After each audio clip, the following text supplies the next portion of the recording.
Estos populares queremos no cansarnos.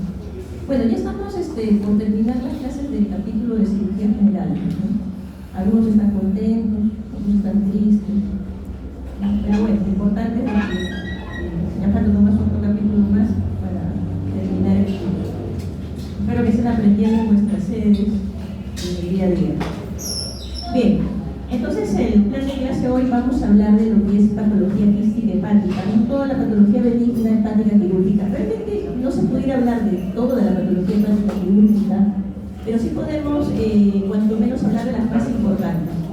Y dentro de ellas vamos a tener que hablar de la patología quística hepática, de los tumores hepáticos benignos más frecuentes, y al final comentaremos algo en relación a lo que es el absceso hepático.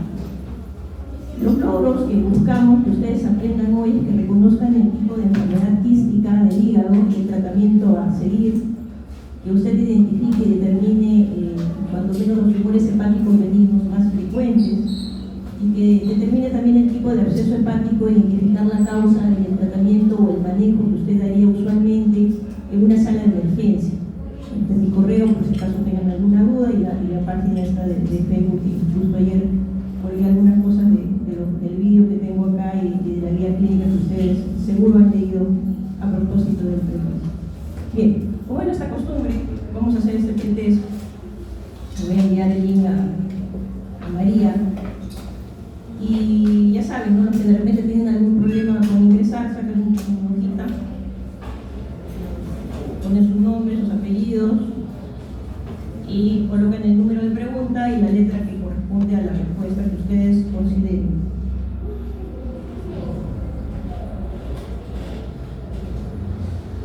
Unos minutos.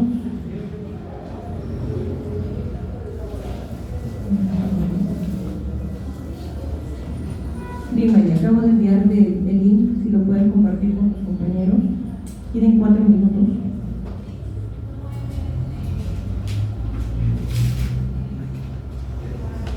Pasando las preguntas igual que a los que no pueden ingresar por algún motivo.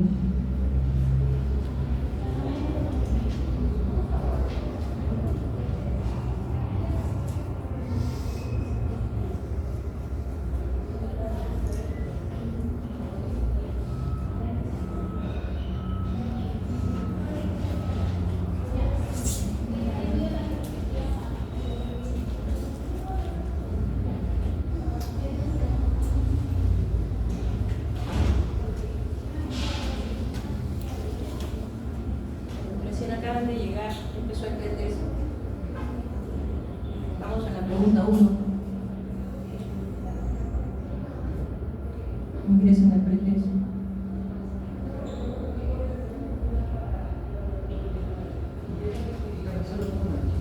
Pregunta y respuesta. O sea, el número de la pregunta y la alternativa a respuesta.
Bien chicos, 4 minutos, entonces entreguen, envíen, ¿no? Entreguen los papelitos, los que no pudieron ingresar, entreguen sus papelitos por favor con sus preguntas y alternativas que consideren que han sido correctas.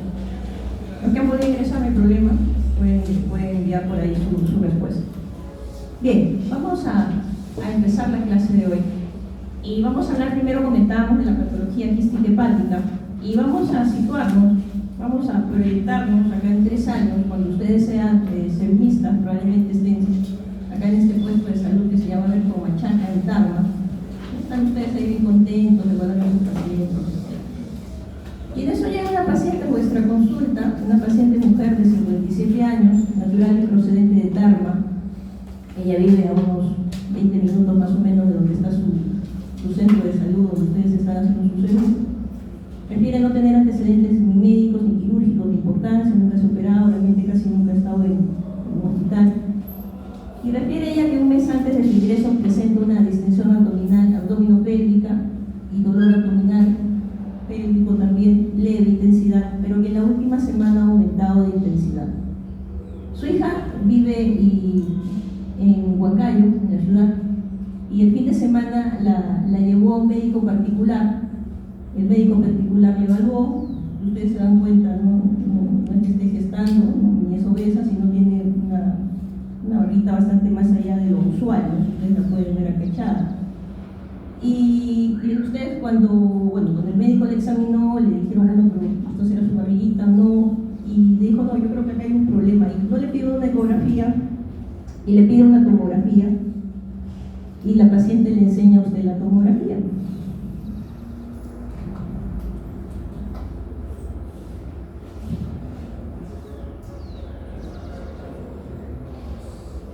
La tomografía se lo sacó obviamente en un centro particular, también en la ciudad de Huancayo.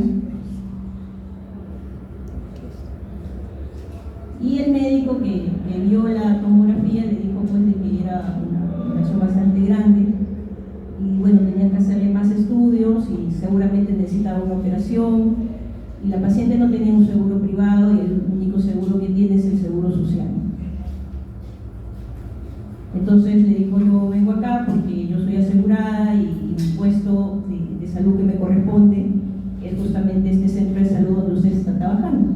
Usted examina a la paciente y cuando menos lo positivo del examen físico es de que hay una masa gigante que ocupa toda la cavidad abdominopélvica y hay un dolor leve a la palpación.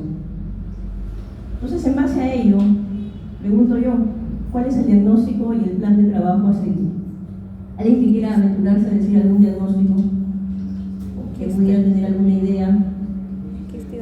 Quiste datídico, ¿de dónde? Diga.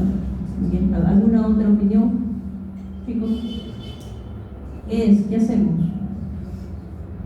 Rezamos, traemos a los grupos, llamamos a un médico, me mandan un WhatsApp, no voy a contestar el WhatsApp. Western Blot, ¿para dónde? ¿Para el IS? ¿Para qué? ¿Para HB? ¿Cómo se llama eso? Para hidatidosis sería, ¿no? Para echinococosis, ok. ¿Algo más? ¿Algo más que quisieran comentar? Vamos a ir viendo la clase y después al final ustedes mismos van a resolver la incógnita. Bien, vamos a hablar del quiste hidatídico hepático, y para primero hablar del quiste hidatídico hepático, en primer lugar, recordar un poco sobre el ciclo biológico, ¿no?, del Echinococcus granulosus. En otras latitudes existe el Echinococcus multilocularis, que es mucho más, da una enfermedad mucho más grave realmente que el hidatídico, que el granulosus. Pero ¿cómo se adquiere el quiste hidatídico? Secreción, heces, los bebecitos, a consumir carne. ¿Cómo se adquiere? Consumir carne infectada.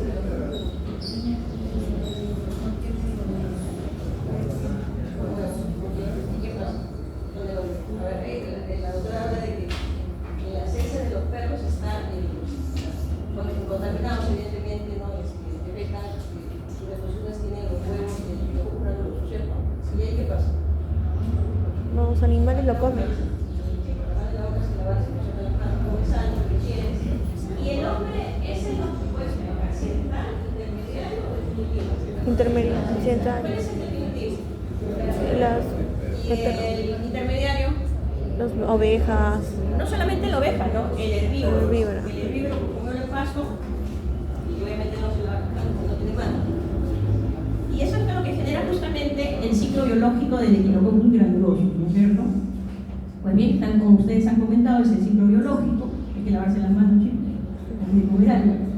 Y ustedes van a ver en color verde oscuro justamente los lugares de mayor endemicidad del Echinococcus granulosus. Tenemos obviamente la zona de Sudamérica, la zona también ganadera, África, Asia, y obviamente hay malos hábitos higiénicos, evidentemente, ¿no? Y la incidencia en nuestro país es un promedio de 7 a 11 casos por 100.000 habitantes. Pero si nosotros vamos a la sierra central del país, la sierra de Lima, Pasco, Junín y Huancavelica, esta prevalencia puede llegar a más de entre 14 y 34 casos por 100.000 habitantes, ¿no? De ahí importante el antecedente epidemiológico del paciente. Y el quiste hidatídico va a tener sus capas, y en primer lugar la más externa va a ser la adventicia, y la adventicia no es una capa propia del parásito, ¿no? Sino es digamos, la reacción inflamatoria fibrosa del órgano, es decir, del hígado, o del pulmón, el órgano donde se asienta el quiste hidatídico, y es un fenómeno inflamatorio como una especie de cuerpo extraño ante el parásito, ¿no? Esa es la adventicia. Y después de la adventicia va a venir la lámina, membrana cuticular, y finalmente la membrana prolígera, de donde van a emerger justamente las vesículas hijas. Cuando abrimos un quiste hidatídico, por ejemplo acá, vemos una vesícula hija, vemos membranas del quiste hidatídico. El cuadro clínico básicamente es asintomático y comienza a producir síntomas cuando por compresión o por distensión de la cápsula de Gleason, de repente habrá dolor, o por masa podrá haber, de repente comienza a aplastar, vamos a decir, algún conducto biliar, y con esto la ictericia, o de repente comienza a obstruir o temas de gravedad, de repente dependiendo de la localización del quiste hidatídico, comienza a obstruir la sonda del duodeno del estómago y produce una sensación de llenura precoz. La segunda localización es el pulmón, 30-40%, y en menor frecuencia realmente cualquier órgano de piel o cualquier tejido de nuestro organismo está propenso a poder infestarse de justamente el quiste hidatídico, pero las localizaciones más frecuentes son hígado y pulmón. El diagnóstico, como por ahí lo comentaron, fue el ELISA, pariladidosis, la confirmatoria es el Western blot, y evidentemente la ecografía nos va a ayudar muchísimo justamente para ver las imágenes que hay en el hígado, y la tomografía aún más nos puede incluso discernir, trifásica siempre, ¿no?, entre un quiste hidatídico y de repente alguna otra cosa diferente, como un quiste simple, o como de repente un cistoadenoma mucinoso hepático, que fue lo que vimos en las enfermedades malignas del hígado. Cuando encontremos una quiste hidatídico en el hígado, siempre pedimos una placa de tórax por la posibilidad de que exista una asociación entre el quiste hidatídico del hígado y del pulmón, y pasa desapercibido si no le pedimos la placa de tórax. Si esta es positiva, habría lugar para pedir una tomografía de tórax y con esto ver la relación del quiste hidatídico pulmonar con las estructuras vasculares. Cuando hablamos de quiste hidatídico y hablamos de imágenes, sea esta ecografía, resonancia o tomografía, nos vamos a dos tipos de clasificaciones: la clasificación de Garvey y la clasificación del CE, del grupo de estudio del Echinococcus granulosus de la OMS. Entonces vamos a hablar de la clasificación de esta de la OMS. Lo importante de ello es que nos va a decir el tipo de quiste hidatídico y si está, qué actividad tiene, o sea, si el parásito está vivo o el parásito está muerto. El parásito está activo o está inactivo. Y si vamos al CE1, el CE1 es un quiste hialino y a veces se puede confundir con resonancia por tomografía, a veces se puede confundir con un quiste simple, pero tiene algo importante, que muchas veces se ve un poco de, si uno con detenimiento ve, hay un poco de arenilla se ve, que en un quiste simple no se vería. Y obviamente el antecedente epidemiológico. Un CE2, que también es activo, vamos a encontrar vesículas hijas. Con vesículas hijas todavía hay actividad del parásito. Hay un estadio intermedio, de transición, que todavía está activo y algo como que se comienza a inactivar, que es el C3, que básicamente es de las membranas desprendidas, como se ve acá. Y ya cuando está inactivo, es decir, ya el parásito está muerto, por así decirlo, es el CE4, que es el sólido heterogéneo, donde se ve más sólido que quístico, y el CE5, que es el de las paredes calcificadas. La única diferencia entre el Garvey y el CE, la clasificación del CE de la OMS es muy similar, la única diferencia es que el Garvey 3 es el CE2 y el Garvey 2 es el CE3. pero es lo mismo realmente en la clasificación, solamente invierten de lugares en el 2 con el 3. En relación al tratamiento, ¿preguntas? ¿Cómo puedo diferenciar en la imagen entre un C2 y un C3B? Ah, ya. Eso es un poco más fino, ¿no? Por eso no les he comentado mucho de esto. Solamente quiero que el concepto quede que el C3 es de membranas. Pero si uno quiere ser un poco más fino, el C3 se divide en C3A y C3B. El C3A puramente es el de las membranas. Y el C3B es cuando existen vesículas hijas, pero entre vesícula y vesícula hay más parénquima, hay más sólido, componente sólido. O sea, se está tendiendo a inactivar. Acá, por ejemplo, si ustedes ven, se ven las vesículas y prácticamente no se ve nada de componente sólido. Sin embargo, cuando ustedes ven esta imagen, sí ven las vesículas, pero hay un componente sólido. O sea, como que se está tratando de negativizar, por así decirlo. Entonces, vamos a ver, digamos, tabiques más gruesos y un componente más sólido entre cada una de estas vesículas cuando estamos hablando del C3B. ¿Ok? Eso es más o menos para diferenciarlo. Para términos es un poco más fino, como comentaba. Para términos de la clase vamos a decir que el C3 lo vamos a agrupar en uno solo, como está aquí, y vamos a decir que es el que tiene las membranas. ¿Ok? Pero bien, buena pregunta. En relación al tratamiento vamos a dar tratamiento quirúrgico en aquellos pacientes que sean sintomáticos, sea que les duele, sea que tengan ictericia, sea que de repente tienen llenura precoz, por compresión está produciendo la sintomatología, o cuando existen quistes hidatídicos complicados con absceso, una sobreinfección bacteriana sobre un componente de infección parasitaria, o se rompió el quiste hidatídico, y cuando se rompe el quiste hidatídico puede producir siembra abdominal y o peritoneal, y además de ello el líquido, el componente del quiste hidatídico tiene un componente alergénico que en algunos pacientes va a ser más alergénico que en otros y produce lo que es el shock anafiláctico en algunos pacientes. Entonces es una complicación que puede tener cuando se rompe este quiste, y de ahí tener cuidado cuando uno examina un quiste hidatídico donde uno puede palparlo pero no percutirlo. Si lo percutes usted lo rompe y esa no es la idea. O la opción también de que se complique es que se abre la vía, es una fístula del quiste hacia la vía biliar y produce una fístula biliar. A veces las membranas pueden viajar a través de esas fístulas y producir una ictericia obstructiva. Y la otra opción de complicación también es el tránsito tóraco-abdominal. ¿A qué me refiero? El quiste probablemente esté muy pegado hacia el diafragma, hace una fístula hacia que va por todo el diafragma, llega a la pleura y hace una fístula cisto-pleural, y comienza a haber un quiste también hidatídico a nivel pulmonar, que es mucho más complejo de tratar y nos obligaría a hacer una cirugía combinada con el grupo de cirugía de tórax y el grupo de cirugía hepatobiliar.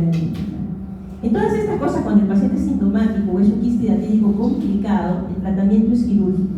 Y vamos a dar el antiparasitario, que es el albendazol, cuya dosis es de 10 miligramos por kilo por día, por 15 días en el preoperatorio, y posteriormente a ello darle 3 ciclos del albendazol cada ciclo de 30 días, y podemos descansar una semana entre ciclo y ciclo.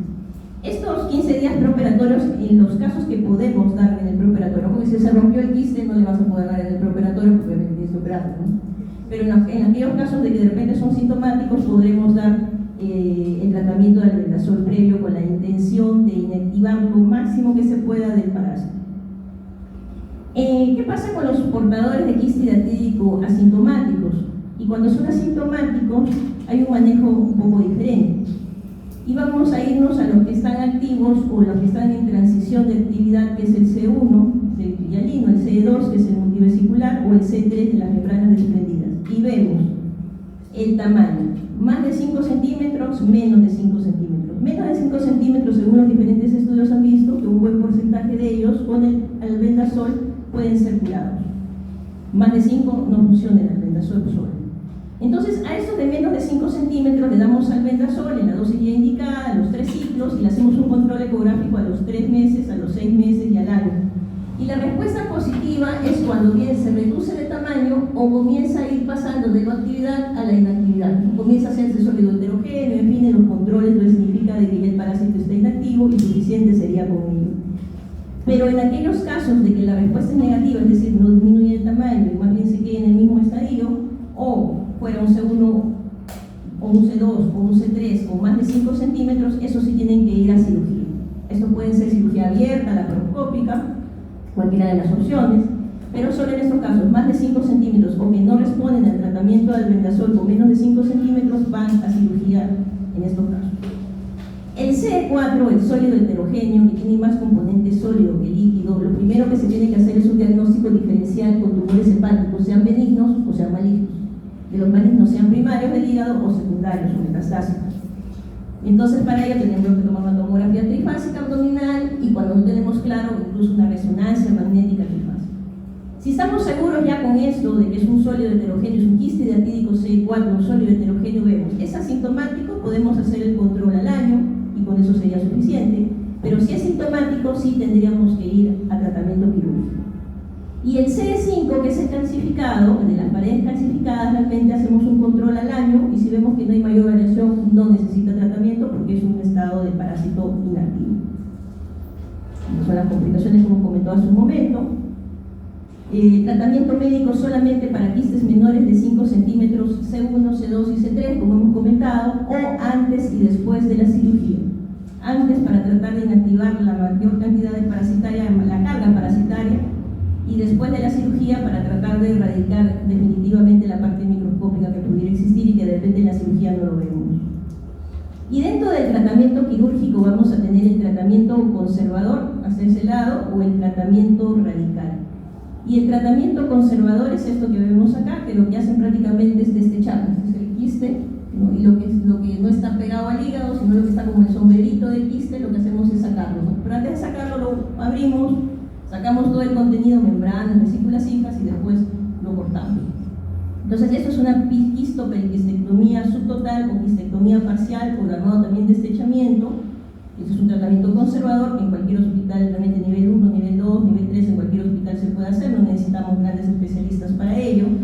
Y tenemos también los tratamientos radicales, ¿no? La quistoperiquistectomía total, que es sacar todo el quiste con todo y adventicia, o hacer una resección hepática haciendo esta anatómica o no anatómica.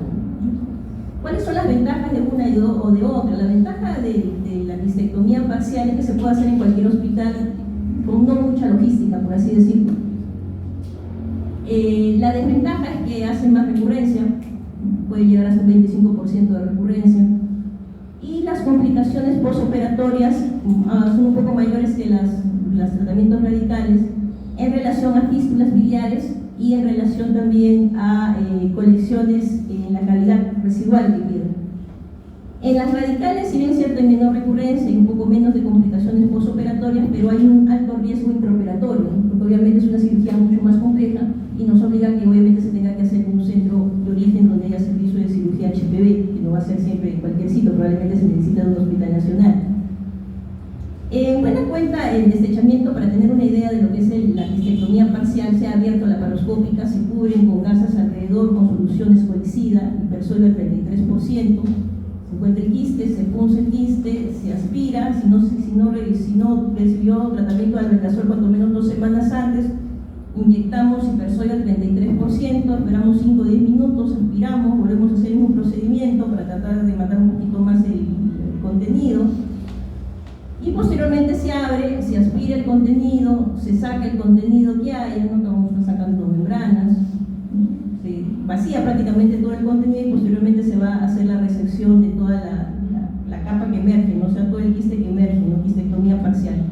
A veces hay grandes contenidos, un montón de vesículas hijas y membranas, o a veces tiene poco contenido como acá donde solamente se ven membranas. Lo otro que hacemos es identificamos el calot, disecamos el conducto cístico, colocamos un catéter transcístico, como ven acá, le ponemos un clip o una ligadura sin cirugía abierta, clampamos con una pinza el colédoco distal e instilamos la solución fisiológica. ¿Con qué intención? Con la intención que está clampado la parte distal por un tema de presiones, si hay una fístula va a salir el líquido bilioso con el líquido que estamos instilando a presión. Vamos a identificar dónde está la fístula y nosotros vamos a poner el punto transfixiante o punto en X, que ya conocen y que ustedes han hecho en sus momentos de experimentación, para que puedan cerrar esta fístula. Después queda la cavidad quística, lo que queda prácticamente lo que ya está pegado en el hígado, y se puede colocar o bien un drenaje tubular abierto o cerrado, o bien colocar el aumento, ¿no? El PIP se puede colocar ahí. ¿Por qué? Porque esa cavidad residual, por más que ya no tenga el parásito, va a haber siempre un componente inflamatorio y va a salir un poco de líquido. Ese líquido, si se colecta, puede sobreinfectarse y se puede hacer una colección, un absceso, ¿vale? Entonces lo que hacemos es o bien colocar el drenaje para que salga todo ese líquido posteriormente después de la cirugía, o se coloca el aumento que también tiene la capacidad de absorción, y por lo tanto evitamos justamente las colecciones residuales. Quistoperiquectomías totales sí tienen que salir completas, acá sí hay que estar ligando cada uno de los vasitos del hígado, hay que ver dónde están las fístulas biliares, también hay que suturarlas, y la resección hepática cuando es tratamiento radical. Cirugía laparoscópica también se puede hacer tanto para resecciones hepáticas como para quistectomías parciales. En algunos casos no vamos a hacer quistectomías parciales por laparoscopía y de frente vamos a ir a cirugía abierta. ¿Y en qué casos? Cuando hay muchas cirugías en el abdomen superior, por un tema de adherencia es difícil poder llegar adecuadamente a la zona, o cuando exista una dilatación de vías biliares, ictericia, colangitis, es mejor explorar mejor las vías biliares por vía laparoscópica, por vía abierta, la vía laparoscópica nos va a dificultar, sobre todo si el quiste es grande, además. En aquellos quistes que están más posteriores, segmento 1, segmento 7, difícil abordarlos con laparoscopía igual. Los Garbi tipo 3 o C2, que son los que tienen varias vesículas hijas, mayores de 10 centímetros, poder controlar, por más que tengamos dos aspiradores, a veces se puede escapar alguna vesícula y con esto obviamente diseminar o sembrar velocidad y desencavidad, o que el paciente tuviera la posibilidad de hacer un choque anafiláctico si es que es alérgico a su componente. Y los quistes intraparenquimatosos, los que no están superficiales, hay que horadar el hígado cuando tenemos unos 3-4 centímetros para llegar, igualmente no nos ayudaría la laparoscopía en este caso, y en este caso más iría para cirugía abierta. Para que tengan una idea del tratamiento del quiste hidratídico parcial o por resección hepática. En el caso de una paciente femenina de 65 años de edad con diagnóstico de quiste hidratídico hepático en el segmento 8, quiste hidratídico.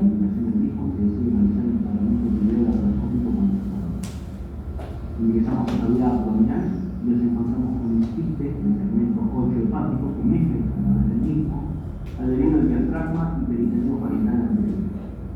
Tomamos el resto de los canales de trabajo y comenzamos con la liberación de dichas adherencias. Se libera el quiste de lo que viene a ser el diafragma, que es el monocular. Vamos desecando despacio ahí. No romper el quiste.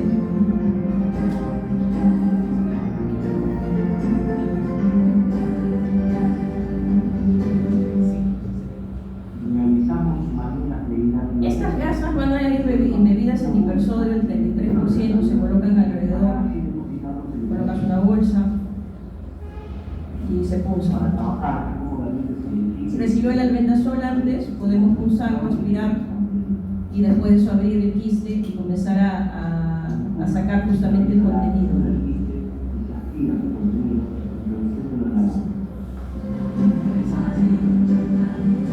En este caso solamente en membranas, Este es un ligashur, que es energía bipolar, puede utilizar vasos hasta de 5 milímetros, y lo que hace es destrechar la pared quística anterior prácticamente. Al concluir, identificamos un líquido bilioso en el fondo del remanente. Pareciera que hubiera una fístula, ¿no? Vamos a realizar sistemáticamente la prueba de la curva para disminuir. Y hacemos esa prueba hidráulica que comenté hace un momento con el transístico, ¿no? Se diseña el talón y se coloca la teta a través del conducto quístico para realizar dicha prueba, la cual consiste en inyectar líquido a presión a través del catéter transístico previa compresión del colédoco distal. En esta pieza se comprime el colédoco distal sin seguir la solución fisiológica. Comprobamos la única comunicación biliar Y se ve cómo sale más líquido. Se ve si que no hay otro lugar de fuga. Y ustedes colocan su punto en X o asfixiante para cerrar esa fístula. Ese punto que hacen ahí se lo traen, solamente en la vida real. Polipropileno 3,0 usualmente lo que se usa aquí.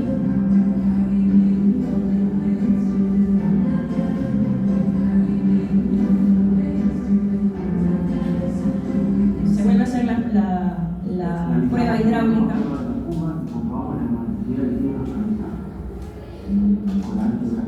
Se hace una colangiografía además de ello, se ve que se dibuja bien, no se ve algún otro trayecto fistuloso, significa que está bien cerrado.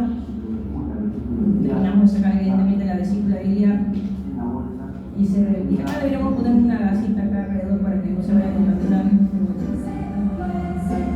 Un video de unos cirujanos argentinos, muy bien hecho su cirugía realmente. Ahora, esto se hace para cirugía laparoscópica o para cirugía abierta, ¿no? Por lo que sería una visión de cirugía abierta. Y se coloca acá un drenaje tubular. Puede ser un drenaje cerrado como el drenaje Blake, que seguramente han visto en sus hospitales, o un drenaje tubular simple también. Presentamos otro caso de amilosis hepática. Es otro caso. De femenina de 74 años de edad, con un poco de Este ya te digo, compromete toda la sección lateral izquierda, ¿no? Segmento 3, segmento 2. Se decide realizar Entonces van a hacer una seccionectomía lateral izquierda, ¿no? Ese es el quiste. Evidenciamos un quiste con múltiples adherencias y comenzamos a liberarlo del mayor. Se libera obviamente del epíplomo, del estómago, del duodeno, de las estructuras donde esté pegado el quiste. El preperitoneal y el ligamento redondo también se libera. Se libera también el ligamento redondo, se libera también el segmento 4. Fenómeno acá, produce bastantes adherencias, ¿no? Se corta el ligamento falciforme, ese falciforme. Se secciona el ligamento Ligamento coronario izquierdo, triangular izquierdo también se corta. Este es el segmento 4, este es el segmento 3, con el quiste, se libera. Se comienza a seccionar el parénquima, ¿no? Con la intención de hacer esto obviamente sacar la sección lateral izquierda, ¿no? se logra separar el segmento 4 y así afinar el parénquima desde la cara. Entonces, esto es el gastrohepático, que va cortando igualmente el gastrohepático. Se comienza la sección transhepática. Acá lo han abreviado colocando algunas suturas mecánicas, una sutura mecánica en el pedículo portal. Ponen esta es una sutura mecánica, ¿no? La carga es una carga blanca que es para suturas vasculares. También ponen una segunda en el parénquima mismo, esto sella prácticamente la zona. Y finalmente utilizan una tercera para la hepática izquierda.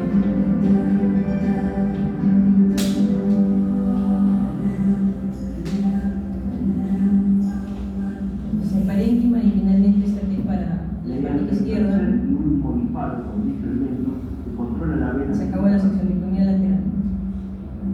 Segmento 1. Se hace la prueba igualmente, la prueba hidráulica. Es el segmento 1, queda acá, ¿no? Por eso decimos que este es posterior, ¿no? Si tienes argón, se cauteriza con la superficie con argón, se hace la prueba hidráulica, se ve si hay fuga, si no hay fuga ahí queda.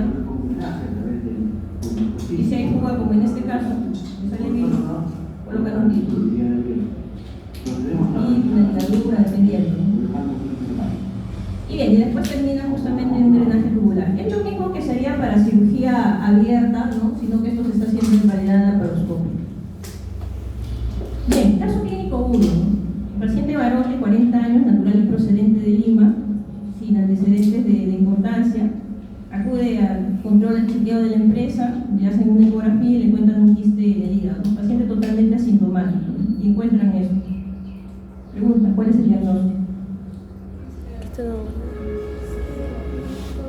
Quiste atletico. Clasificación según la clasificación de la OMS. 4, 2, 2. membrana. C2. No sé por qué, tiene vesícula cíclica, ¿cierto? C2 o Garvey-Test. ¿Qué pasa si tiene 4 centímetros? ¿Qué hacemos con el paciente? Menos 5 centímetros. Ah, bueno, si tiene 6. Ah, ya, quirúrgica. ¿Qué cosa? Cirugía. Sí, muy bien. Caso clínico 2. Pasa si tenemos vemos este quiste grande, ¿no? Que ocupa todo el hígado derecho, ¿no? Incluso se ha hipertrofiado el izquierdo, ¿no? Mire que este es el vaso y mire cómo hasta dónde llega la lengüeta de la sección lateral izquierda. Diagnóstico. Quiste atletico hepático. ¿Qué clasifica? Según la clasificación del MS, C1 o Garvey-1 también, o sea, comemos un poco de arenilla, ¿no? Bastante arenilla tiene. Tratamiento. Más de 5. Quirúrgico. C1, tratamiento. Quirúrgico. ¿Qué cirugía? Radical, conservadora. Conservadora. ¿Qué dice por allá? Despierta a tu compañera que se ha quedado dormida ahí en la pared. Doctora, ¿qué tratamiento damos al paciente? Ya, no se quede dormida. Después me va a quedar dormida yo corrigiendo. Ya, comprometiendo, claro, es una foto nada más, no tendría que ver todo así como hemos visto la primera tomografía, ¿no? Si compromete todo el hígado derecho, en este caso sí estaría indicado una hepatectomía derecha, ¿no? Entonces ya el conservador iría y más bien ese paciente sí tendríamos que referirlo a un hospital de mayor nivel. Y no, sí. ¿Qué pasa si lo destapo y lo saco todo y lo cierro? Sí, esa es una opción. Lo que pasa es de que quedaría demasiada cavidad residual. Y al quedar demasiada cavidad residual, de hecho van a tener fístula, van a haber fístulas, después van a haber colecciones, el paciente va a regresar.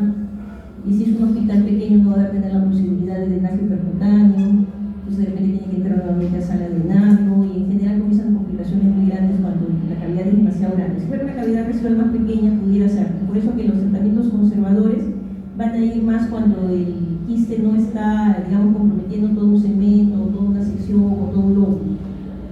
Y en esos casos, cuando está comprometiendo toda una sección, todo un lóbulo, es mejor hacer una resección radical, una hepatectomía o una seccionectomía, como en el video, una seccionectomía lateral izquierda, por ejemplo. Ahora, ¿en qué otros casos está más indicado el conservador que el radical? Cuando de repente el quiste también es tan grande, pero o está en una localización, de repente no es muy grande, pero es una localización donde la pared del quiste es la pared de la cava. Ahí no vamos a sacar todo el hígado con cava. O la pared del quiste está involucrando la porta de repente. Entonces ahí tampoco. Entonces ahí ya es un poquito más fino el manejo, pero recordar que los quistes hidratídicos, el manejo conservador va a ser más en cualquier hospital se puede dar, y sobre todo cuando no compromete muchos segmentos o su pared no está muy pegado a un paso importante, ¿no? Y volvemos a nuestro caso, el caso clínico 3, asintomático. Su imagen ecográfica, también la placa de tórax también se ve, placa de tórax abdominal, pero también se ve y se ve en la tomografía.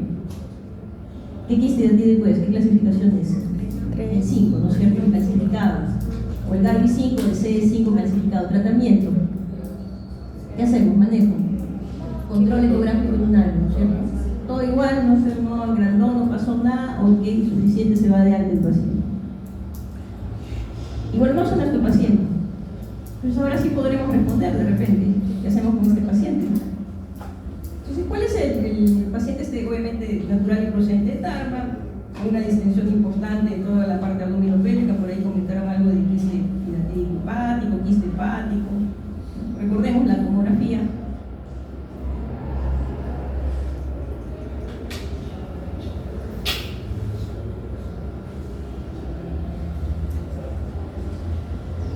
Y la pregunta es, ahora sí, ¿cuál es el diagnóstico? ¿Qué hacemos con el paciente?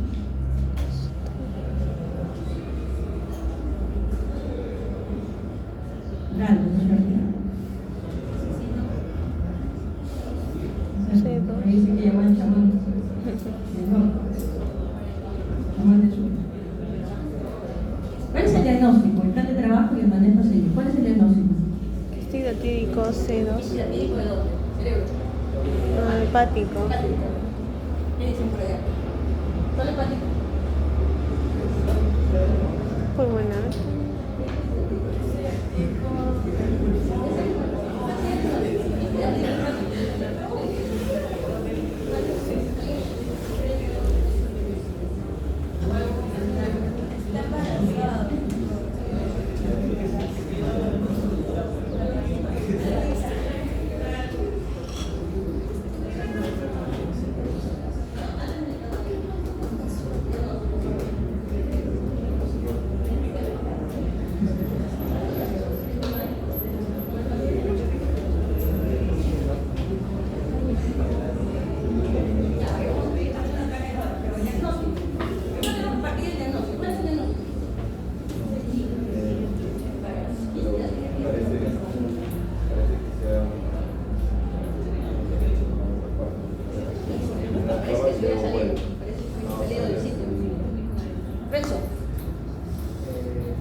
¿Ya te digo qué?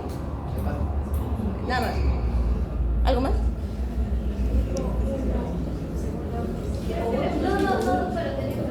Dos. Vamos a mirar nuevamente. Tiene un poquito de algunos artefactos que... Pero es un quiste que hay membranas, hay vesícula, que cubre todo lo que es el hígado derecho. Hay arenilla, hay vesículas,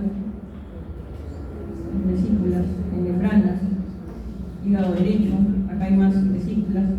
Y hace como un puente, ¿no? Y se convierte en un quiste abdominopélvico también, ¿no? O sea, esto no es solamente un quiste hidatídico hepático, sino es un quiste hidatídico hepático y un quiste gigante abdominopélvico, importante. Entonces la pregunta es, ¿cuál sería nuestro plan de trabajo? Por ahí dijeron placa de tórax, lo cual está bien.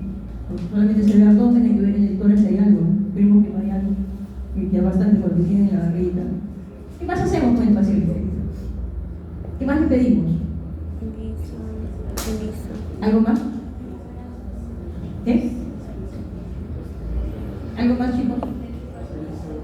Elisa, ya, no, bueno, para confirmar, ¿no? O sea, pero más que todo para documentar, ¿no? Porque la imagen es bien contundente, ¿no? Pero podemos documentar por un tema de investigación, de repente queremos hacer un trabajo de investigación, podemos complementarlo. ¿Algo más? ¿Cuál sería el manejo? ¿Qué hacemos con el paciente? Está enfrente, ya doctor, ¿qué hago? A ver, María, está al lado, frente tuyo el paciente y te dice, ya doctor, ¿y ahora qué hago? En ese caso, la grande podría drenar. Drenar, ¿cómo hago? Lo dreno ahí. Ya señora, la anestesia local, ¿cómo lo dreno? Ya sé. ¿Qué haces ahí? Estás en la costa, estás ahí en tu cerveza. Me mandas un WhatsApp, no te contesto, porque ya te he borrado de yo te hago los 5 años.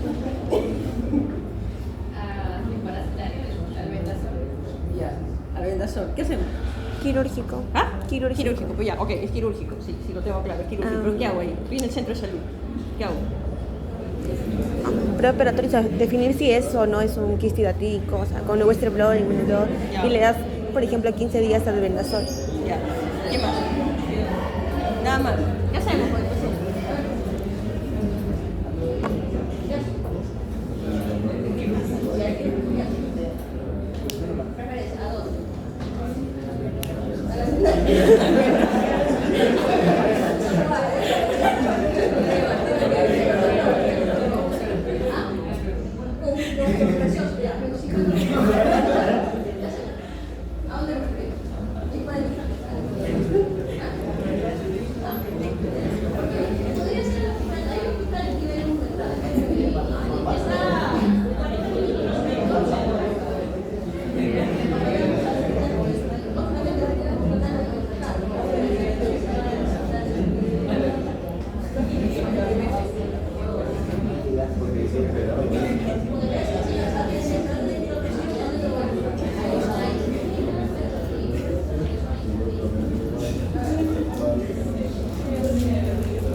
Bueno, en primer lugar, lo que comentaron ustedes es correcto en relación a de que, bueno, pueden documentarlo con el ELISA, con el Western blot. Es claramente realmente la imagen acá, ¿no?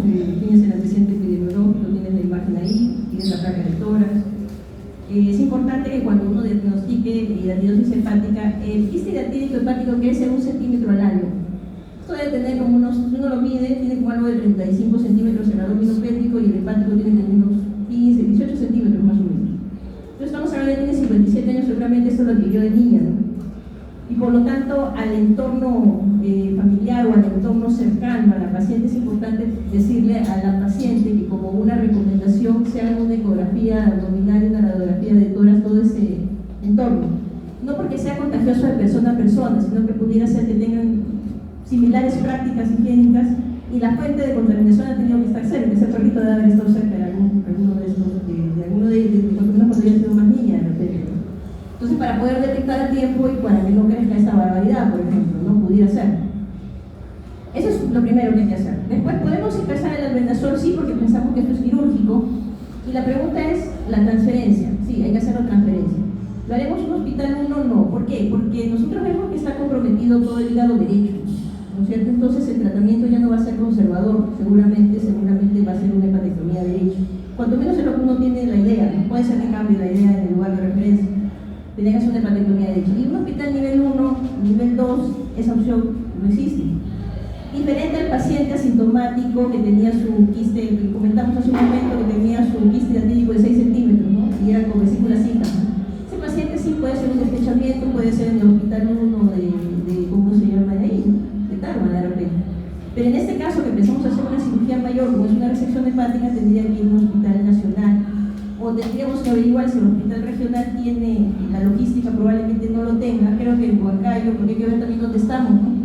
El cual eso tenemos que ver el tema de referencia. Creo que en el hospital de Huancayo hay el hospital Rabio Prialé, creo, de salud, es un hospital nacional.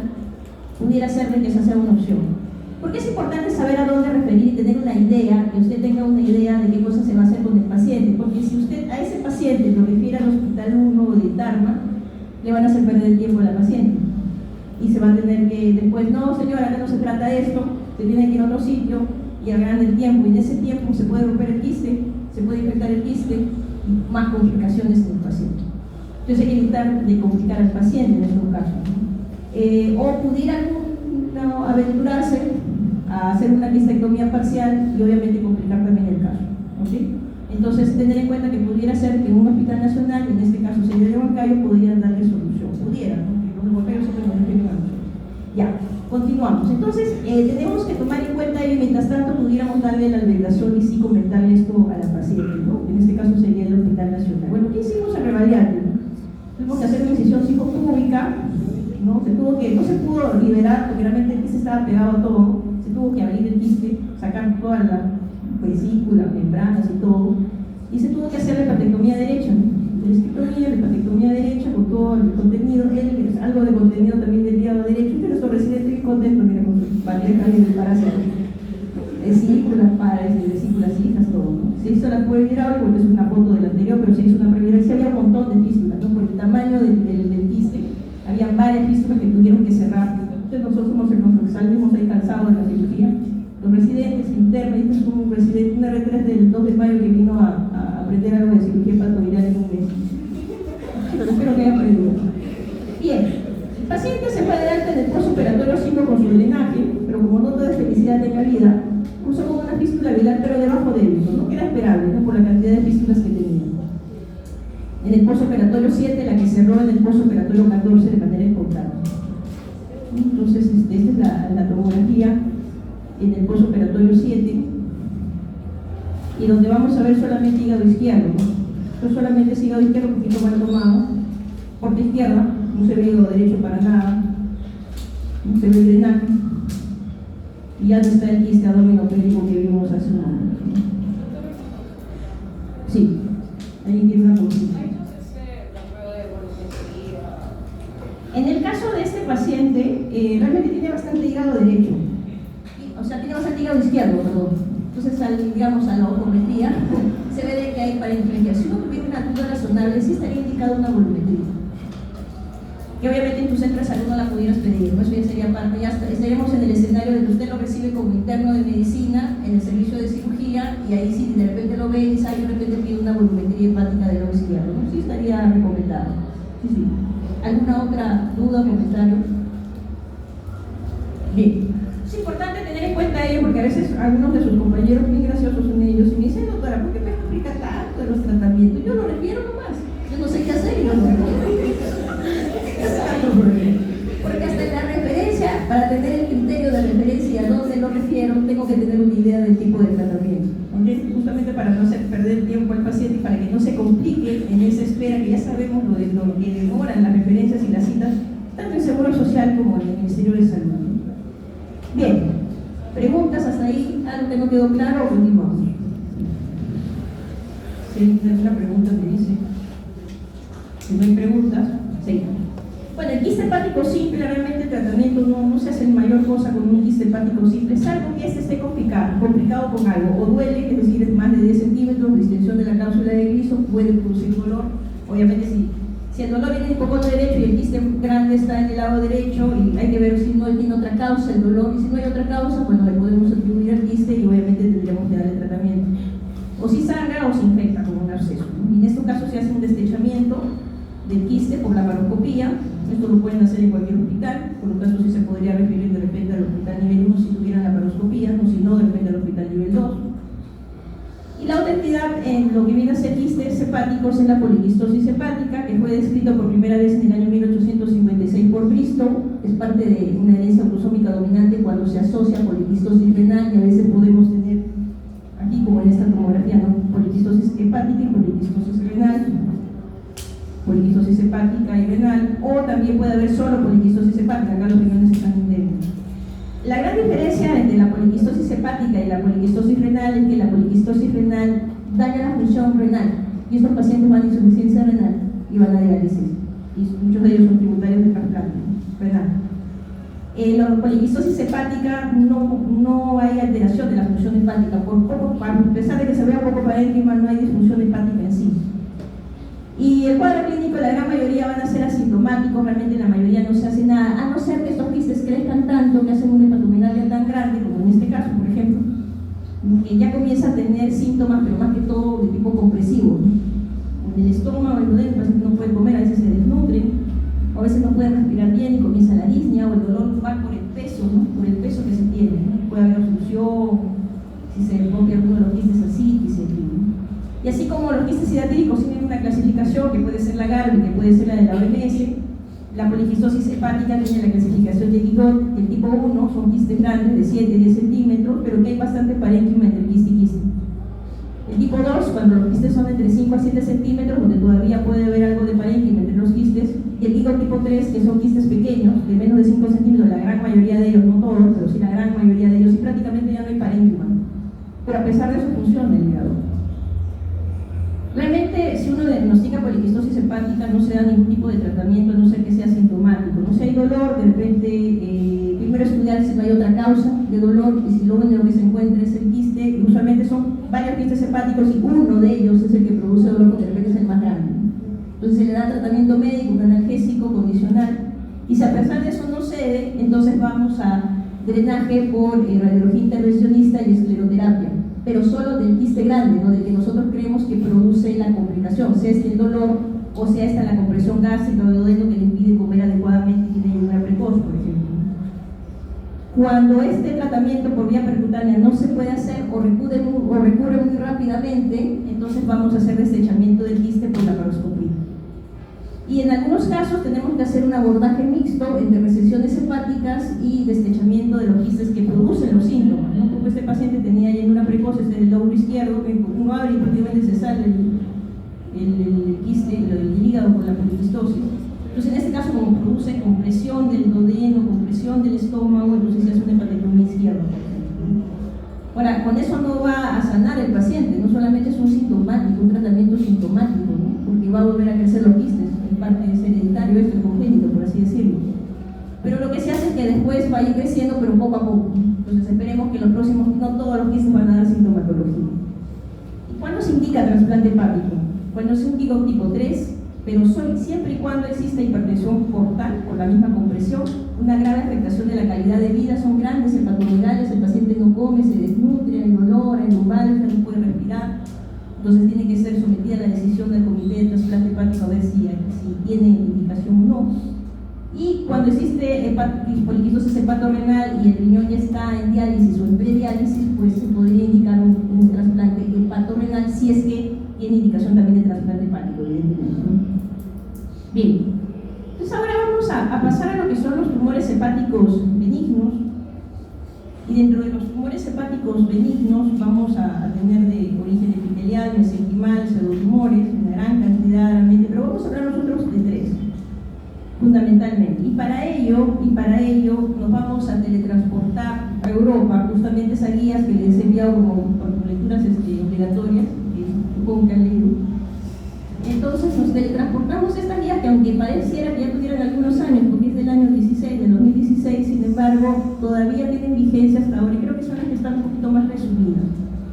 Y estas guías fueron hechas por la Asociación Europea del Estudio del Hígado, cuya sede está en Suiza, pero donde esta guía está, digamos, ha sido elaborada por un grupo de expertos a través de medicina basada en evidencias, y los 2 principales autores, uno, el profesor Massimo Colombo en el Hospital de San Rafael o en Milán, y el profesor Fornet de Justo la Tierra de Gaudí, de San Parwell, 50 minutos, el Clínic de Barcelona.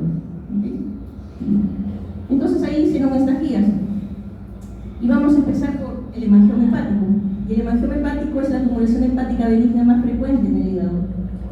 Se puede dar a cualquier edad, pero siempre va a ser más frecuente en la mujer. Más o menos el pico de incidencia puede ser entre 30 y 50 años. Usualmente son pequeños. Es único, pequeño, de menos de 4 centímetros. Pueden llegar a ser grandes, de 10, 20 centímetros, pero es lo inusual. Y la detección es meramente incidental. El paciente no se tuvo una diarrea, se pasó una ecografía y le encontraron el hemangioma. El cuadro clínico, como comenté, es asintomático, salvo en los que son gigantes, se llaman gigantes a los que tienen más de 10 centímetros y pudiera producir algún tipo de dolor, ¿no? Dolor abdominal o vómitos o algún tipo de compresión. Que se rompan y produzcan hemoperitoneo grave, infrecuente, mayormente se va a dar en los de más de 10 centímetros y que por situación de declive, como segmento 3, cuelgan, tienen más tendencia a poder romperse. Y en casos muy raros, esos hematomas gigantes están asociados al síndrome de Casabach-Merritt, que es una triada de lo que viene a ser coagulopatía, o sea, CID, ¿no? Trombocitopenia y sangrado sistémico. Entonces son muy raros realmente encontrar este síndrome, pero cuando existe sí tiene que ser tratado. El diagnóstico, básicamente la ecografía te puede dar el diagnóstico, pero si hubiera alguna duda vamos a la tomografía trifásica y si aún hubiese duda iríamos a la resonancia magnética abdominal trifásica. Y una lesión característica en ecografía por hemangioma es un nódulo hiperecoico, como lo ven acá, con refuerzo acústico o intensificación acústica, es esto más blanquito que se ve debajo del hemangioma, de márgenes bien definidos. Van a ser hipocongénicos cuando el hígado es esteatóxico, pero si no, se va a ver exactamente como se ve aquí, hiperecoico. Ahora, si uno tuviese alguna duda, no se ve muy claro, podríamos ir a la tomografía, y la tomografía va a tener, la captación va a ser centrípeta, ¿no? O sea, desde la parte de afuera, como se ve acá en la fase arterial, y se va llenando hacia la zona central en la fase venosa, hasta que en la fase de epididro se llena totalmente el contraste. Tú ves esta tomografía en las 3 fases, esto es hemangioma. No hay otra cosa que pueda hacer, sino esto es un hemangioma. La resonancia magnética va a tener el mismo patrón porque es una resonancia magnética trifásica, pero adicionalmente a ello, en T1 se va a ver hipointensa, negrito, y en T2 se va a ver hiperintensa, blanco. El tratamiento realmente no necesita ni seguimiento ni tratamiento del hemangioma hepático, salvo que en nuestras realidades sí es importante tomar un control de imagen a los 6 meses del año para estar seguros, para estar seguros de que es un hemangioma, dado nuestras realidades ecográficas en nuestro país, y 2, para ver también si no ha crecido muy rápido en 6 meses, ¿no? Y si nos obligaría cuando crece más de 25% del diámetro mayor, que significa que es un crecimiento rápido, y entonces sí tendríamos que dar un tipo de tratamiento. O porque es un hemangioma de rápido crecimiento, o porque de repente no se trata de un hemangioma, sino de un hemangiosarcoma. Entonces, en la mayoría de pacientes asintomáticos realmente tratamiento no hay, no tiene asociación con anticonceptivos orales en embarazo, y tenemos que evaluar, pedir una evaluación para tratamiento quirúrgico, es decir, hacer una referencia a un centro que tenga centro especializado, servicio de cirugía HPV, cuando sospechamos del síndrome de Casabach-Merritt. Cuando comentamos en su momento la lesión aumenta en tamaño en más del 25% del diámetro mayor en 6 meses, con mayor riesgo de ruptura o error diagnóstico, cuando son sintomáticos por compresión, dolor, y cuando existe algún factor de riesgo, como que sea más de 10 centímetros, como que la localización sea superficial y en declive, ¿no? Segmento 3, por ejemplo, segmento 6. Paciente que tiene un tratamiento antitrombótico prolongado, mayor posibilidad de sangre o hormonal prolongado. Profesión del paciente, no es lo mismo un paciente que de repente tiene su hemangioma hepático que tiene un trabajo en oficina que aquel que de repente hace su trabajo, de repente es futbolista, se me ocurre. Entonces es diferente porque tiene mayor predisposición a que se pueda romper el hemangioma, ¿no? Porque realmente su actividad física lo pueden golpear, en fin.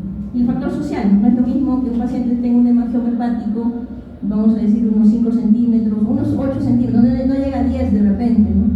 Pero una cosa es vivir en San Isidro, que están unos cuantos tiempo, sea la Almenara, por ahí los que son fanáticos de Almenara, o sea, Revalliarte, que están más cerca de Revalliarte de San Isidro, que de repente aquel paciente que vive en una localidad muy lejana, de repente en la sierra o en la selva, ¿no? Que no va a haber opción de que si se rompa, no va a haber opción de que lo trate nadie y se va a morir el paciente. Entonces tenemos que evaluar estas cosas para decidir la referencia del paciente con un hemangioma hepático. Los tratamientos van desde la enucleación o resección hepática no anatómica hasta las resecciones anatómicas del Brisbane, hepatectomía derecha, seccionectomía derecha, y el trasplante hepático realmente es muy excepcional. La segunda entidad es la hiperplasia nodular focal, que es el segundo tumor benigno más frecuente en el hígado, el 90% son mujeres. Mala suerte se va a dar en 35 y 50 años. Mayormente son lesiones solitarias, ¿no? De menos de 5 centímetros. Tampoco tiene relación con anticonceptivos ni brazo, pero por algún motivo es más frecuente en mujeres. La gran mayoría es asintomática, realmente complicaciones son excepcionales, no existen datos de transformación maligna. Y lo que vamos a ver en la tomografía, ¿no? Es una, como ustedes ven, es una masa usualmente solitaria, usualmente. Y en la fase arterial prácticamente se ve como ligera hipodensidad. En la fase de contraste es totalmente, se contrasta todo a nivel arterial, y a nivel venoso prácticamente no se lava totalmente, sino es psicoecogénico, ¿no? Prácticamente parece que no existiera y fuera parte del parénquima normal del hígado. Pero tiene una característica importante, una cicatriz central, ¿no? Una cicatriz fibrosa central en forma de estrella, ¿no? Con una masa solitaria bien delimitada, pero no encapsulada, que tiene esta cicatriz central, que es un vaso arterial distrófico, es inherente y patognomónico de una hiperplasia nodular focal. Porque también tiene sus características por resonancia. De todo esto, la resonancia magnética es la que tiene mejor rendimiento diagnóstico.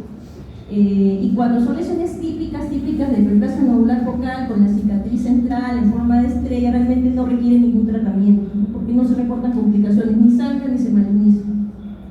Entonces, solo si la imagen no es de todo típica, es decir, es una imagen atípica, o si el paciente fuera sintomático y no hay otra razón de ser para los síntomas que tiene, solamente podríamos echarle la culpa a la hiperplasia nodular focal, cuando esto tendría que ser muy grande para dar sintomatología. Solo en esos casos sería prudente enviarlos a un centro de cirugía HPV como referencia, ¿no? Para ver si es que amerita cirugía o no amerita cirugía, o necesita de repente algún otro tipo de imagen de repente más específica de ello. Y por último, en lo que viene a ser tumores hepáticos benignos, vamos a tener al adenoma hepático. Para irnos al adenoma hepático nos vamos a teletransportar a California, en Estados Unidos. Y el profesor Edmondson, en el año 1953, profesor en patología, es el que describe por primera vez el adenoma hepático. Antes del 53 no se lo había descrito, no se había por lo menos visto o ponerlo el nombre de adenoma hepático. Y lo que se vio es que son proliferaciones benignas policlonales de hepatocitos. Prevalencia bastante baja, este sí está asociado a anticonceptivos orales, se da también más en mujeres, en una relación de 10 a 1 en relación a los hombres. La mayor frecuencia se va a dar entre los 35 y 40 años, y este sí va a tener complicaciones. O sangran en un 10 a 20%, o se malignizan en un poco menos del 5%. Entonces a esto sí hay que tener un poco más de cuidado. ¿Cuáles son los factores de riesgo?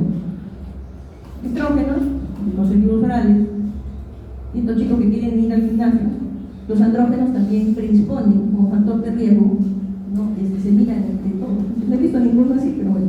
Entonces, los andrógenos también son factores de riesgo. No me ha visto a mí, me dicen.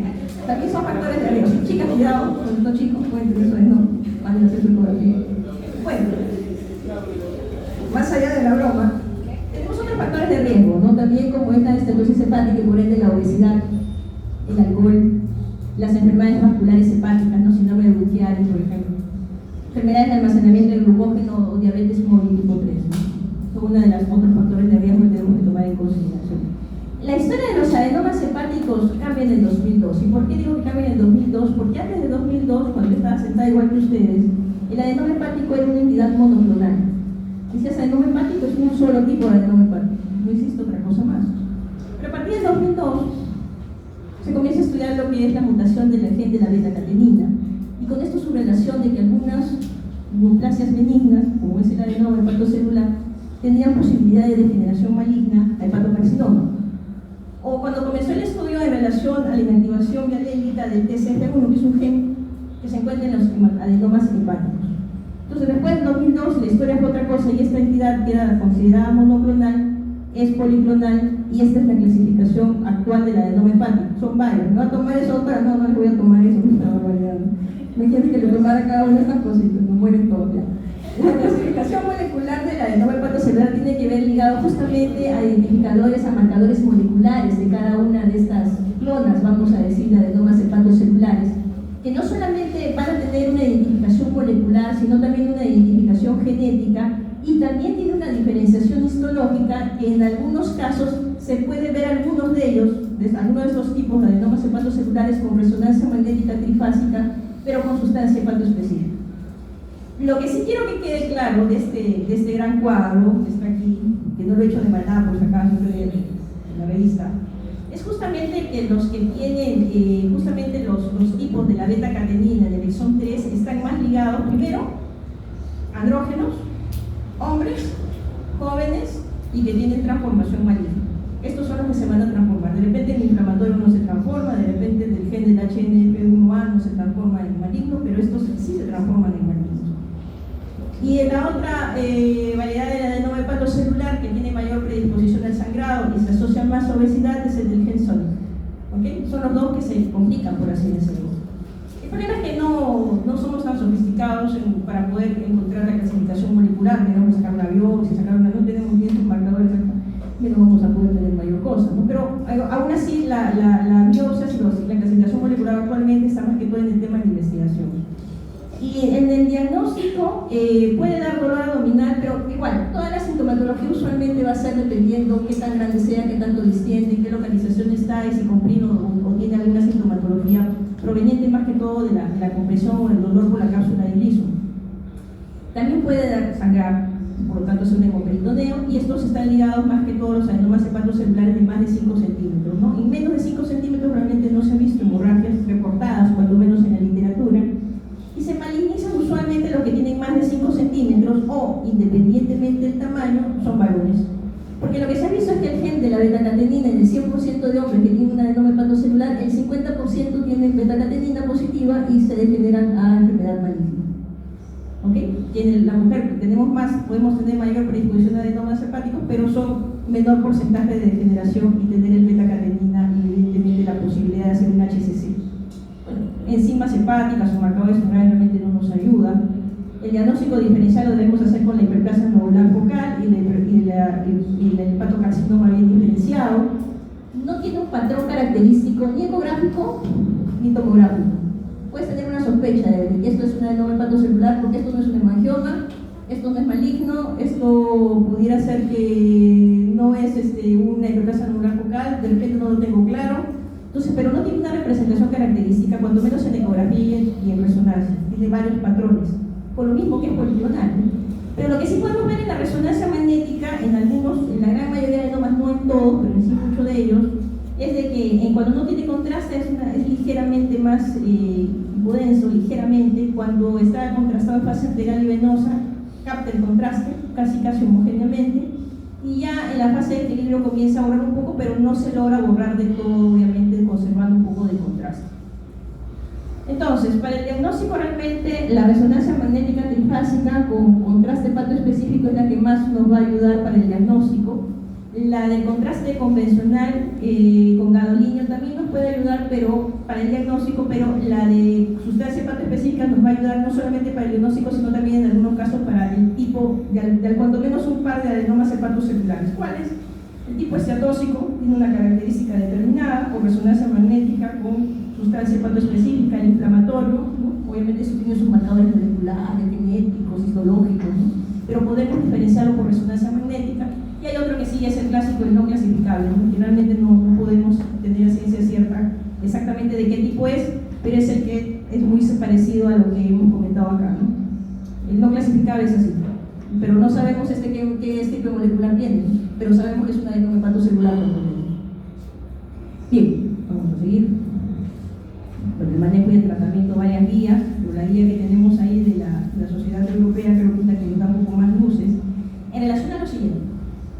Para diagnosticarlo dijimos, no, resonancia magnética con contraste. Podemos encontrar no solamente el diagnóstico, sino pudiéramos saber algo de su tipo, tener una idea, y vemos, ¿es mujer? Es varón. Si es varón, independientemente del tamaño, pero por su relación con la beta-catenina y la malignización del mismo, todos van a cirugía. No importa si tiene 1 centímetro, 2, 3, 4, 5 centímetros, va a cirugía, resección hepática. Si es mujer, la cosa cambia. Independientemente del tamaño, lo que vamos a hacer vamos a recomendar cambiar el estilo de vida. Como está asociado mucho a anticonceptivos, si la paciente toma anticonceptivos, suspendemos anticonceptivos orales. Si encontramos otro factor de riesgo como es la obesidad, tenemos que ir a, obviamente, mejorar el estilo de vida en relación a su alimentación y en relación al ejercicio para que obviamente baje de peso, y con esto vamos a hacer una resonancia magnética 9 en 6 meses. En la mayoría de los casos, cuando se suspenden estos factores de riesgo, el adenoma hepatocelular comienza a regresionar. así, si es menos de 5 centímetros y está estable o hay una reducción del tamaño, entonces podemos darle un chance más de manejo médico, por lo que hemos comentado, o una resonancia magnética al año. Y volvemos a reevaluarlo, ¿no? Si vemos que igualmente está estable o reduce incluso más de tamaño, entonces podemos hacer un control anual de resonancia, ¿no? Viendo cómo va regresionando el adenoma hepatocelular. Pero en el caso de que la resonancia a los 6 meses o al año o en alguno de los controles lo que pasa es que aumente más de 5 centímetros el adenoma hepatocelular o comience a crecer este adenoma hepatocelular, entonces ya no le damos chance a que solamente con la eliminación de los factores de riesgo, y este paciente también igualmente iría a una resección hepática. ¿Preguntas, chicos? O sea, el diagnóstico es por resonancia magnética, ¿no? Sí, porque por ecografía y tomografía puede ser que en algún momento te ponga posibilidad de adenoma hepatocelular, pero como tiene varios patrones, pudiera no tener algo muy característico. Si no, la resonancia magnética sí te da algo un poquito más característico y por lo tanto puedes encontrar un diagnóstico más certero con una resonancia magnética básica, ¿no? Sobre todo con sustancia hepatoespecífica. ¿Cómo diferencia el esteatócito del inflamatorio? ¿Cómo diferencia el esteatócito del inflamatorio? Esa es una pregunta bastante fina pero interesante. Cuando nosotros vemos acá, por ejemplo, la clasificación molecular, ¿dónde está? Acá. Cuando vemos acá la clasificación molecular, este es el tipo inflamatorio que obviamente va a tener sus factores de riesgo, obesidad, alcohol, su presentación clínica, su histología también va a tener, más es un cuadro más que todo de inflamatorio, y más que todo inflamatorio y sobre todo esteatosis bastante bien marcada. Y el del HNF1 es el inflamatorio, que también está relacionado con ¿cómo se llama?, con esteatosis, pero más con un componente inflamatorio. Cuando nosotros, todas esas características de ahí, lo vemos en resonancia, vamos a ver. En resonancia vamos a ver de que el T1 va a estar más blanquito, por así decirlo, casi parecido al parénquima, pero se nota de que hay una tumoración y se va a ver negrito en o hipointenso, ligeramente hiperintenso en T1 y en T2 hipointenso. Y el inflamatorio vemos de que es hiperintenso tanto en T1 como en T2. Y si vamos a ver en fase arterial y fase venosa, va a tener igualmente la captación de contraste, que en el otro no se vería. Pero son temas más finos, digamos, de los tipos o subtipos de adenomas hepáticos en relación a la resonancia magnética. Ahora, lo bueno es que cuanto menos estos dos no se complican mucho, por así decirlo, ni a la hemorragia ni a la HCC, ¿no? Puede haber una posibilidad de una hemorragia en el pudiera haber, pero es muy raro, ¿no? Entonces, cuanto menos si vemos que son estos, entonces lo más probable es que esto no se complique. Y pudiéramos darle más chance, en el caso de la mujer, en que sí pueda mejorar con disminuyendo estos factores de riesgo o sacándolos, ¿no? En el varón sí es mejor no fiarse y sacarlo antes que sea demasiado tarde. ¿Alguna otra pregunta antes de pasar al último tema, que es el absceso hepático? Ok, ¿hay preguntas? Sí. Y por último tenemos lo que son los abscesos hepáticos, y pueden ser estos bacterianos, amebianos, fúngicos. Los fúngicos son un poco más raros, ¿no? Se van más bien en el tema hospitalario, o pudiera ser en pacientes poco inmunosuprimidos y que de repente están en algunas zonas de la selva o zonas tropicales que pudieran haber como más de estas etiologías. Pero mayormente lo que va a haber o son bacterianos o biógenos o son amebianos. Y lo primero que uno tiene que hacer cuando uno ve un absceso hepático es ver dónde está la causa, qué lo originó. ¿Por qué? Porque cuando nosotros tratamos el absceso hepático, si no tratamos la causa y tratamos solo la consecuencia, trataremos la consecuencia, pero volverá a haber un absceso hepático porque no tratamos la causa. Que si bien es cierto, un gran porcentaje de estos abscesos hepáticos pueden ser dictogénicos, es decir, no encontramos etiología, pero algunos sí lo tienen. Por ejemplo, lo que se disemina por vía portal están relacionados a apendicitis, diverticulitis, enfermedades inflamatorias pélvicas, que no solamente deberíamos drenar el absceso, tratar con antibióticos, sino también tratar la patología de fondo. De repente, si es una apendicitis, tenemos que hacer una cirugía conjunta, no solo sacar el apéndice y también drenar el absceso. Si una diverticulitis, igualmente hacer una resección probablemente de colon sigmoide, la anastomosis y un drenaje de absceso. Pero también puede ser, poco puede ser arterial, a distancia. La vía es arterial, la diseminación es arterial, la diseminación es a distancia. De repente el paciente tiene un paciente que está en UCI, de repente, o estuvo con una nutrición parenteral con su catete, con su CBC, Staphylococcus aureus, bacteremia, absceso hepático puede ser, una neumonía, una infección urinaria. La otra opción es por éstasis biliar, y con esto alguna obstrucción de la vía biliar, sea esto benigna o sea esta maligna. Si es benigna, de repente una estenosis biliar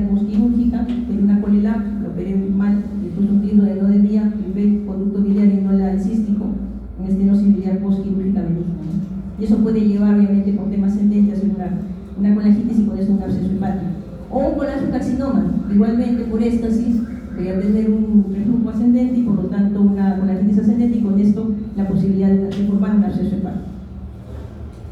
También puede ser una complicación quirúrgica, ¿no? De repente en este paciente que vino el paciente con una estenosis de vía biliar postquirúrgica, yo lo operé de una hepático y una anastomosis, ¿no? Que se hizo la resección correcta, lo que está bueno de la vía biliar lo junté con hice una vilo digestiva.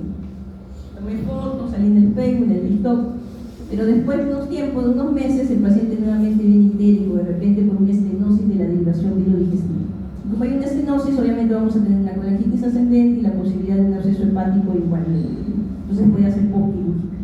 O de repente el paciente se trasplantó de hígado y de repente no se guardó cuidado, de repente la isquemia caliente, es decir, la repercusión arterial falló por algún motivo, por la solución de preservación o por X motivo, y la vía biliar principalmente se va a irrigar por la arteria, o sea, no se irriga por la porta, se irriga por la arteria. Y si tenemos una disminución o una isquemia importante a nivel arterial en un trasplante hepático, a nivel de la arteria hepática, vamos a condicionar una colangitis isquémica. Y esa colangitis isquémica también puede producir estenosis biliar y con ello también abscesos hepáticos. O si de repente hay una lesión preexistente y por continuidad existe el absceso, por ejemplo, una úlcera péptica perforada. Se pega el hígado, de repente segmento 4, segmento 3 de repente, y por continuidad también hace una infección en el hígado y con eso un absceso hepático. O de repente hicimos una colitis aguda moderada, se perforó la vesícula en la pared posterior y hizo abscesos pericolecísticos y también puede ser predisposición de absceso hepático. Entonces, son las causas que pudieran condicionar a la formación de un absceso hepático, y si estamos hablando de un absceso bacteriano, vamos a tener bacterias aerobias, anaerobias, gram negativos, anaerobios, gram positivos en algunos casos, ¿no? Si sospechamos de repente de un CBC y bacteremia y la diseminación por vía arterial, de repente podría estar implicado. Y por otro lado tenemos los abscesos amebianos, cuyo agente etiológico es la ameba histolítica, también los quistes se eliminan en las heces. Se va a ver más en viajeros en zonas tropicales o subtropicales, tienen una predisposición por el lado derecho. Y cuando nosotros tratamos de diferenciar un absceso bacteriano de un absceso amebiano, el absceso bacteriano te va a dar una clínica mucho más florida, mucho más hiperaguda. Va a haber fiebre, calofrío, dolor abdominal, a veces el paciente tiene un cierto tinte ictérico, incluso a veces el paciente puede llegar a la sepsis, hipotensión. Sin embargo, eso es con el bacteriano, pero el amebiano da una clínica un poco más lenta, un poco más sorda, una fiebre de origen desconocido, no sabemos qué cosa es y en eso encontramos una ecografía, encontramos un absceso hepático. Bien. Igualmente también se va a diferenciar un poco el bacteriano del amebiano. En el bacteriano va a haber, además de la clínica florida, va a haber más leucocitosis con desviación izquierda, que el amebiano va a tener o no hay leucocitosis o si la hay es muy leve, ¿no? Y también va a haber una mayor alteración del perfil hepático en un absceso hepático bacteriano que en un amebiano, que en el amebiano casi no hay alteración del perfil hepático y de haberla es muy leve esa alteración. Se llega obviamente al diagnóstico por ecografía, la tomografía nos puede ayudar a ver más la localización o su localización en relación a los vasos sanguíneos, y importante el drenaje guiado por URDI para cultivo. Entonces, cuando nosotros tenemos un absceso hepático, que mayormente lo vamos a ver en salas de emergencia, en primer lugar vamos a ir pensando de que si este paciente viene con un absceso hepático, algo más tiene que ha producido el absceso hepático y probablemente tengo que buscarlo para también darle tratamiento. Le piden cultivo, serología para amebiasis, antibiótico empírica, comienzo, ¿no? Probablemente polimicrobiano, no pudiera ser, y lo veo la posibilidad de darlo con URI, ¿no? Pero también tenemos que hacernos una pregunta, ¿no? ¿Este absceso hepático está complicado o no está complicado? ¿Está roto?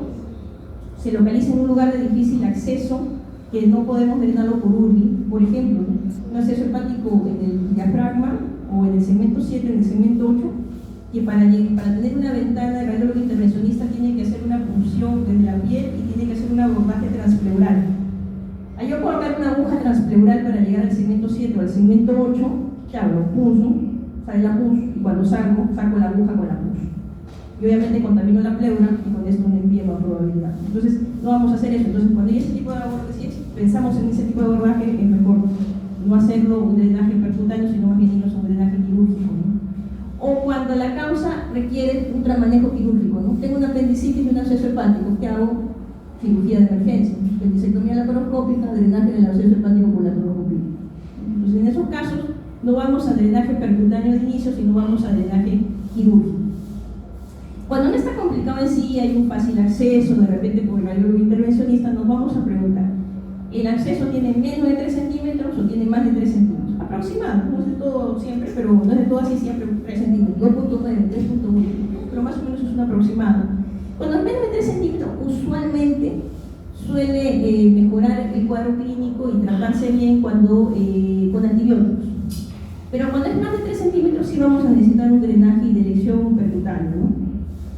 Y después de 48 72 horas volvemos a evaluar al paciente y vemos si ha habido mejoría clínica o mejoría de laboratorio, los marcadores inflamatorios, hemograma, PCR. Y a la vez vemos si no ha salido algo en relación al hemocultivo o al drenaje si se hizo, ver si salió algo en el grado, un avance del cultivo, y según eso podemos adaptar de repente la terapia antibiótica que se está dando.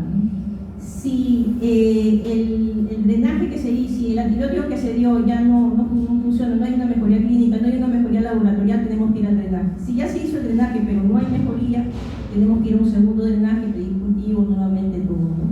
Y si el drenaje percutáneo fracasa, nos vamos a un drenaje quirúrgico.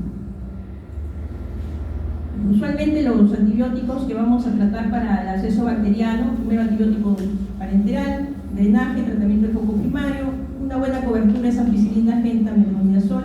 Si solamente pensamos en gran negativos en anaerobios, imipenem, metronidazol. Si pensamos de que está comprometiendo también una estafilococo, podríamos agregar un linezolid, una vancomicina, dependiendo del paciente. Usualmente el tratamiento va por 3 semanas. Y en relación al tratamiento del absceso mediano, va a ir mejor con metronidazol, 750 miligramos cada 8 horas por 10 días, y luego de eso hay que tomar lidoquinol de 650 miligramos cada 8 horas por 20 días, porque este es vas a botar las amebas, ¿no? Porque de nada sirve que trates el absceso si la ameba va a seguir contigo, ¿no? Tienes que eliminar la ameba, y por lo tanto tienes que dar un tratamiento para ello. Esas son las referencias geográficas. Bien chicos, hoy llegamos a la última clase del capítulo de cirugía, que cuando menos yo doy, sé que todavía queda una clase más, creo que es el miércoles por eso. Y solamente comentarles 4 reflexiones realmente. La primera reflexión tiene que ver con la foto. Esta foto es de hace 8 años, un montón de tiempo. Ustedes estaban estudiando medicina. Esta niñita que está aquí, en esa época tenía 3 años y vino por una insuficiencia hepática fulminante al hospital. Entonces, en aquel momento, necesitaba evidentemente un trasplante hepático urgente. Revaliate no se hacía trasplante hepático pediátrico. Se había realizado recién el trasplante hepático de adulto en Revaliate. Sí trasplantaban en Almirada, pero los pediatras que ya habían estado trasplantando habían tenido problemas logísticos con UCI, creo, y no se podían referir a Almirada. Los pacientes que necesitaban trasplante y eran pediátricos tendrían que referirse a Argentina o Estados Unidos. Y con eso hay un trámite administrativo importante. Obviamente la niña no iba a llegar porque la niña necesitaba lo que se llama una urgencia cero. Una urgencia cero en cualquier país del mundo significa que el primer donante que llegue tiene que ser para esa niña o para ese paciente.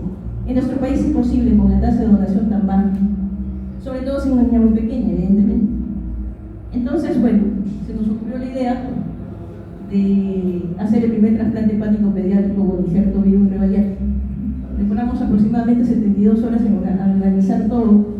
Los que ven aquí solamente somos los figuretes que estuvimos en la foto, porque realmente detrás de este trasplante, como muchos otros tratamientos quirúrgicos, no solamente está el cirujano, sino el anestesiólogo, el hepatólogo, el nutricionista, el químico farmacéutico, el personal de enfermería, intensivista, en fin, una serie de profesionales que probablemente sean mucho más que estos, y de hecho son mucho más que los que estamos aquí. Y se pudo, cuando uno tuvo la oportunidad de organizar esto, y esta niñita pues vivió, ¿no? Ella fue la donante, la mamá, ella le dio el segmento lateral izquierdo que tanto hablamos, ¿no? Lo injertamos en la niña y sobrevivió la niña, y de ahí comenzó el programa de trasplante hepático en nuestro hospital. En buena cuenta, no lo hubiéramos podido lograr si no hubiéramos tenido el conocimiento y el entrenamiento para hacerlo, y evidentemente las ganas de hacerlo. Entonces, 3 cosas importantes en general. La tercera, sí, una reflexión, y estas 2 sí las saco de otro sitio, para que no haya el tema del plagio. En primer lugar, que recuerden ustedes, es que la educación es el arma más poderosa que usted puede usar para cambiar el mundo. Quizás no todo el mundo, ¿no? Como Pinky Cerebro quiere cambiar, pero sí el mundo que les toca a usted, el espacio que le toca a usted trabajar, sea en el CEDU, sea en el internado, sea en su vida profesional, después cuando sean especialistas en alguna cosa en el área médica.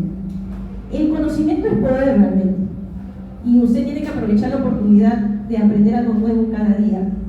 Y la intención de nosotros como docentes no es que ustedes aprendan cosas para dar el examen del sábado. El examen del sábado seguro muchos lo van a aprobar. El tema no es eso, ustedes tienen que estudiar para la vida, no para el examen del sábado, ni siquiera solamente no solamente para el examen del ENAM, para lo que quieran hacer internado de seguridad social, no solamente para el examen, sino prepararse para ser buenos médicos y poder tener ese conocimiento y aprender día a día algo más para poder cambiar cosas. Nuestro objetivo, y digo nuestro objetivo porque yo soy médico ahora, ustedes lo van a hacer en 2 años, es que nuestros pacientes y sus familias estén más sanos y felices gracias a ese conocimiento, a ese entrenamiento y ese trabajo constante que debe tener cada uno de ustedes. Bueno chicos, muchas gracias por su atención.